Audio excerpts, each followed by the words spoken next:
ఈరోజు అంటే యాక్చువల్గా 1 ఇయర్ కంప్లీషన్ అయ్యి గవర్నమెంట్ ఎన్డీఏ గవర్నమెంట్ వచ్చి ఇచ్చిన మాట ప్రకారం నిలబెట్టుకునే దానికి ఎన్ని ఆర్థికపరమైన ఇబ్బందులు ఉన్నప్పటికీ కూడా ఈరోజు అన్ని వ్యవహారాల్లోని కూడా సూపర్ 6 అవనాయండి, ఒక పక్క నుంచి అవి సూపర్ 6లో కానివి అవనాయండి, అవన్నీ కూడా ఈరోజు సుమారుగా చూడాలంటే 140 పథకాలకి పైగా ఈ 1 ఇయర్ కాలంలోని కూడా ఇంప్లిమెంట్ చేసిన ఘనత ఎన్డీఏ గవర్నమెంట్కి ఉంది.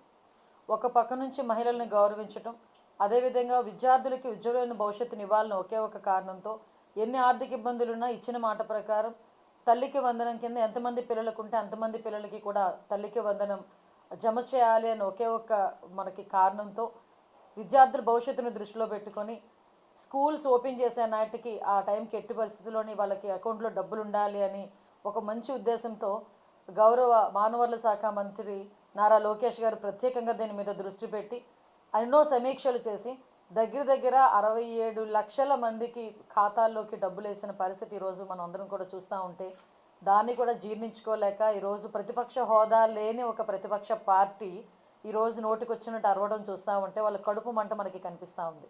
ఈరోజు చూస్తే తల్లికి వందనం కింద జమ అయిన ప్రతి తల్లి కూడా విద్యార్థులతో సైతం బయటకు వచ్చి నారా లోకేష్ గారికి, చంద్రబాబు నాయుడు గారికి, పవన్ కళ్యాణ్ గారికి, ఆ నియోజకవర్గ ఎమ్మెల్యేకి, ఆ నియోజకవర్గంలో మంత్రి ఉంటే మంత్రికి కూడా కృతజ్ఞతలు మనస్ఫూర్తిగా చెప్పడమే కాకుండా వాళ్ళని ఆశీర్వదించే పరిస్థితి కనిపిస్తూ ఉంది. 5 పిల్లలను నా నియోజకవర్గంలో, పాయకరావుపేట నియోజకవర్గంలో పెద్దపాలెం ఒక విలేజ్లో 5 పిల్లలను 5 పిల్లల తల్లికి కూడా ఈరోజు అమ్మకు తల్లికి వందనం కింద డబ్బులు పడ్డాయని సాక్షాత్తు మాకే కాల్ చేసి చాలా హ్యాపీగా ఉన్న సందర్భం కూడా గుర్తు చేయాలి.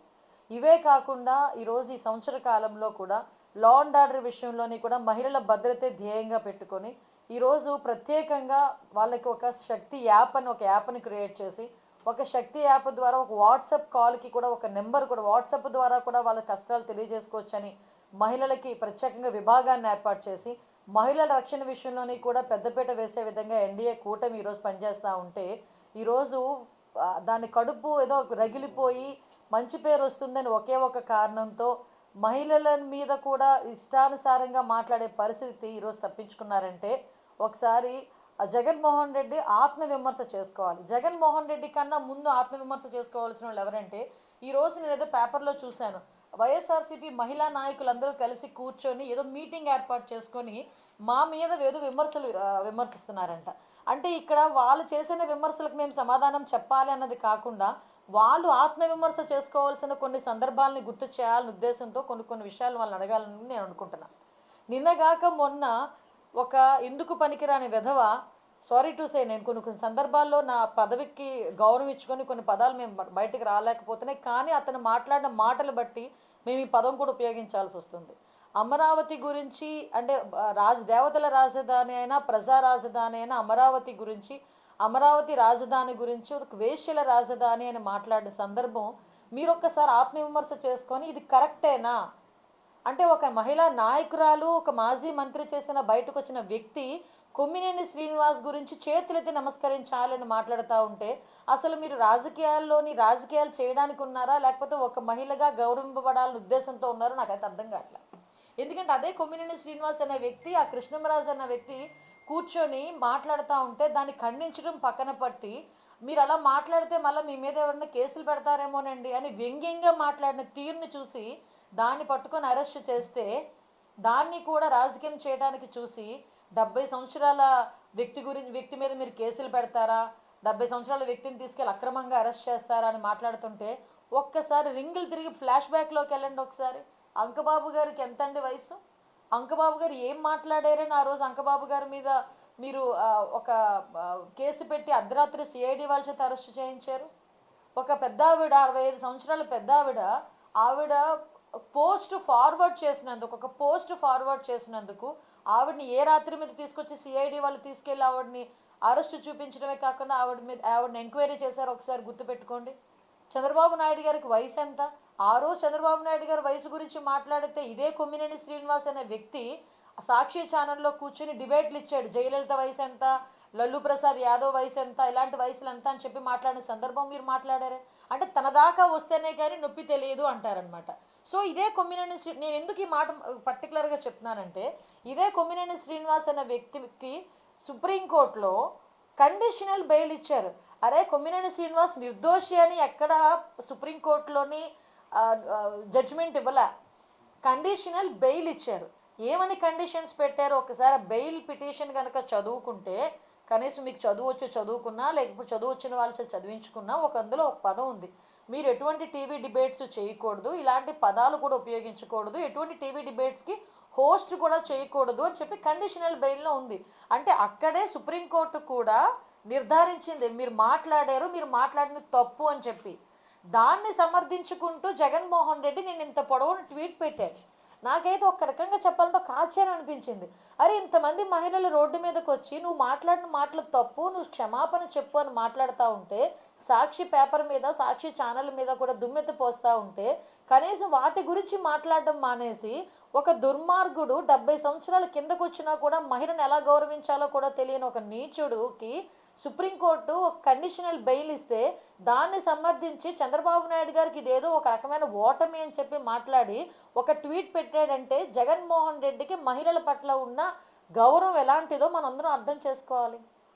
అరే ఈరోజు మహిళా నాయకులందరూ కూడా వైఎస్ఆర్సీపీ మహిళా నాయకులందరూ కూడా కూర్చొని దాని మీద డిబేట్ పెట్టుకోండి. అసలు వేశ్యల రాజధానిని ఎందుకు అనాల్సి వచ్చింది సాక్షి టీవీలోని, దాని మీద మీటింగ్ పెట్టుకొని దాని మీద ఒక కంక్లూజన్ వచ్చి జగన్మోహన్ రెడ్డి మీద ఒత్తిడి తీసుకురండి. ఈరోజు జగన్మోహన్ రెడ్డి భారతిరెడ్డి ఇద్దరూ కలిపి క్షమాపణ చెప్పాలి అని.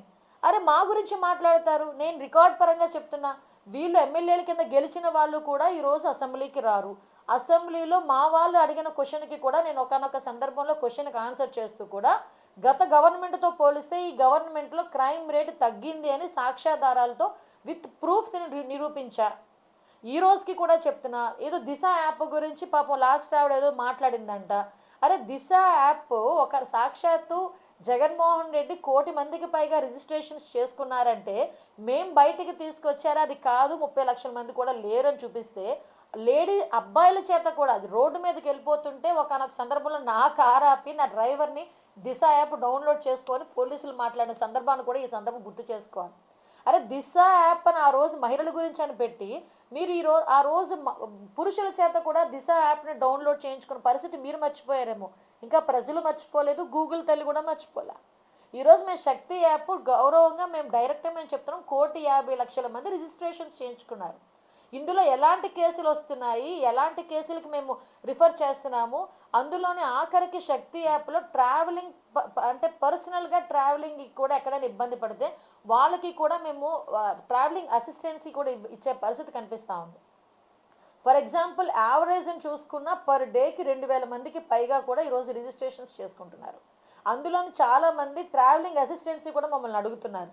నైట్ పూట ఎక్కడైనా ఆడపిల్లలు ఉండిపోతే వాళ్ళకి అసిస్టెంట్ ఇవ్వడానికి ఒక ఉమెన్ కానిస్టేబుల్ని పంపించి వాళ్ళ ఇళ్ళ దగ్గరికి కూడా క్షేమంగా వాళ్ళని పంపిస్తున్నాం. ఈరోజు ఎక్కడో ఇది ఇన్సిడెంట్ జరిగింది అనుకోండి, వెంటనే అరే ఇన్సిడెంట్ జరిగింది ఆ అమ్మాయికి ఎలా ఉంది, లేకపోతే అక్యూజ్డ్ ఎందుకు అలా చేశాడు, లేకపోతే ఆ విక్టిమ్ ఎలా ఉంది అన్నది కాదు, దానికి మూలాలు ఎదుగుతారు. దానికి తెలుగుదేశం పార్టీకి ఏదైనా లింకులు ఉన్నాయా లేదా, జనసేన పార్టీకి ఏమైనా లింకులు ఉన్నాయా లేదా, ఆ రకంగా మనం అందరం కూడా ముందుకు వచ్చి మాట్లాడదాము అన్న నేపథ్యంలో ఉన్నారు తప్పించి అరే ఎక్యూజ్డ్ని పట్టుకున్నారా లేదా, ఎక్యూజ్డ్కి శిక్ష పడిందా లేదా, ఎన్ని రోజులకి శిక్ష పడింది ఎక్యూజ్డ్కి అన్న కోణంలో ఈ రోజు వరకు ఆ మహిళా నాయకులు కానీ జగన్మోహన్ రెడ్డి కానీ ఆలోచించలేకపోవడం నిజంగా దౌర్భాగ్యమే.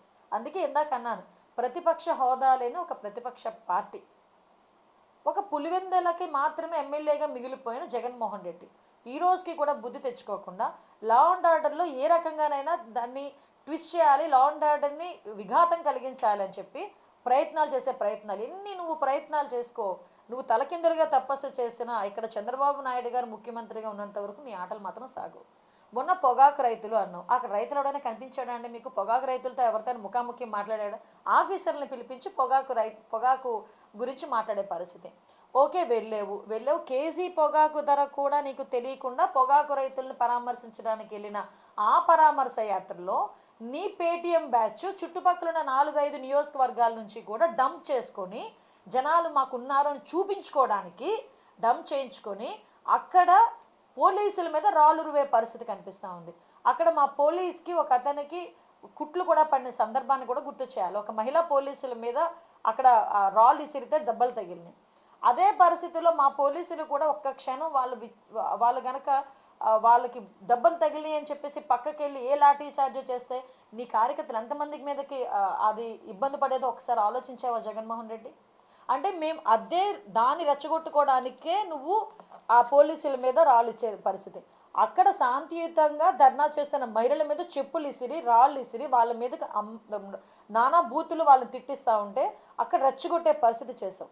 మొన్న రీసెంట్గా తెనాలిలో పెద్ద రౌడీ షీటరు, ఆ రౌడీ షీటర్ని అక్కడ ఉన్న వాళ్ళందరూ కూడా భయపడతారు. అతగాడి చేసిన అరాచకాలని వింటేనే చాలా భయం వేసే పరిస్థితులు. అలాంటి వాళ్ళని పరామర్శించడానికి జగన్మోహన్ రెడ్డి వెళ్ళాడంటేనే ఒక్కసారి, అంటే అక్కడ ఒక గాంజా బ్యాచ్ని పరామర్శించడానికి జగన్మోహన్ రెడ్డి వెళ్ళాడంటేనే జగన్మోహన్ రెడ్డి తాలూకు మానసిక పరిస్థితి గురించి ఆలోచన చేసుకోవాలి. ఇవన్నీ మీ కింద మచ్చలు పెట్టుకొని ఈరోజు ప్రభుత్వం గురించి మా గురించి మీరు మాట్లాడుతున్నారు. ఈరోజు నేను చాలా ధైర్యంగా చెప్పగలను, క్రైమ్ రేటు తగ్గింది. మహిళల మీద దాడులు ఎవరైనా చేస్తే వాళ్ళకి అదే చివరి రోజు అని చంద్రబాబు నాయుడు గారు ఏదైతే హెచ్చరిక చేశారో ఆ హెచ్చరికకి భయపడి కొంతమంది అయితే ఆత్మహత్యలు చేసుకున్న సందర్భాలు కూడా కనిపిస్తున్నాయి.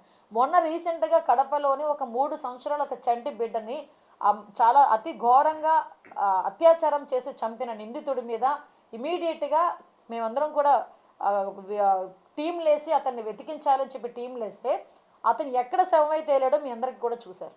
అతను సూసైడ్ చేసుకొని అక్కడ ఉన్న ఒక ట్యాంక్లో శవమై తేలిన సందర్భాన్ని కూడా అక్కడ నిజంగా ఆ తల్లి ఎంత కడుపు కోత భరించినప్పటికీ కూడా ఆ తాలూకా శవాన్ని వాళ్ళు హ్యాండ్ ఓవర్ చేసుకోవడానికి కూడా కుటుంబ సభ్యులు కూడా ఇబ్బంది పడితే మున్సిపల్ అధికారులు అతను దహన సంస్కారాలు చేసిన పరిస్థితి. అరే మేము ఈరోజు ఎవడైనా తప్పు చేసిన వాడు భయపడి, అంటే సమాజంలో బతకడానికి కూడా భయపడేటట్టుగా మేము చేస్తూ ఉంటే, మేము ఆ భయాన్ని క్రియేట్ చేస్తూ ఉంటే మీరు ఈరోజు బయటకు వచ్చి సంఘ విద్రోహ శక్తుల్ని పెంచి పోషిస్తూ ఈరోజు టీవీ డిబేట్లో కూర్చొని ఆడవాళ్ళని అవమానించేటట్టుగా మాట్లాడుతూ ఈరోజు తల్లికి చెల్లికి కూడా గౌరవం లేకుండా నోటికి వచ్చినట్టు మాట్లాడించే వాళ్ళని ప్రేరేపిస్తూ వాళ్ళని ప్రోత్సహిస్తూ ఎటువంటి మెసేజ్ ఇద్దాం అనుకుంటున్నారు? అరే కృష్ణరాజుని అరెస్ట్ చేస్తే తప్పేంటి? ఈరోజు మహిళలందరూ రోడ్ల మీదకి వచ్చి అంటే వేశ్యల రాజధాని అని ఎలా అనగలిగాడు? అదే రాజధానిలో భారతీరెడ్డి ఇల్లు కట్టుకొని కూర్చుంది, జగన్మోహన్ రెడ్డి ఇల్లు కట్టుకొని కూర్చున్నాడు. మొన్నంత మంత్రుల పదవులు చేసిన మాజీ మంత్రులకి ఎంతమందికి ఇల్లు లేవు అక్కడ ఎంపీ నందిగామ సురేష్ ఇల్లు లేదా అక్కడ? అదేవిధంగా జోగి రమేష్ గారికి ఇల్లు లేదా అక్కడ? అందులో వాళ్ళ భార్య అందులో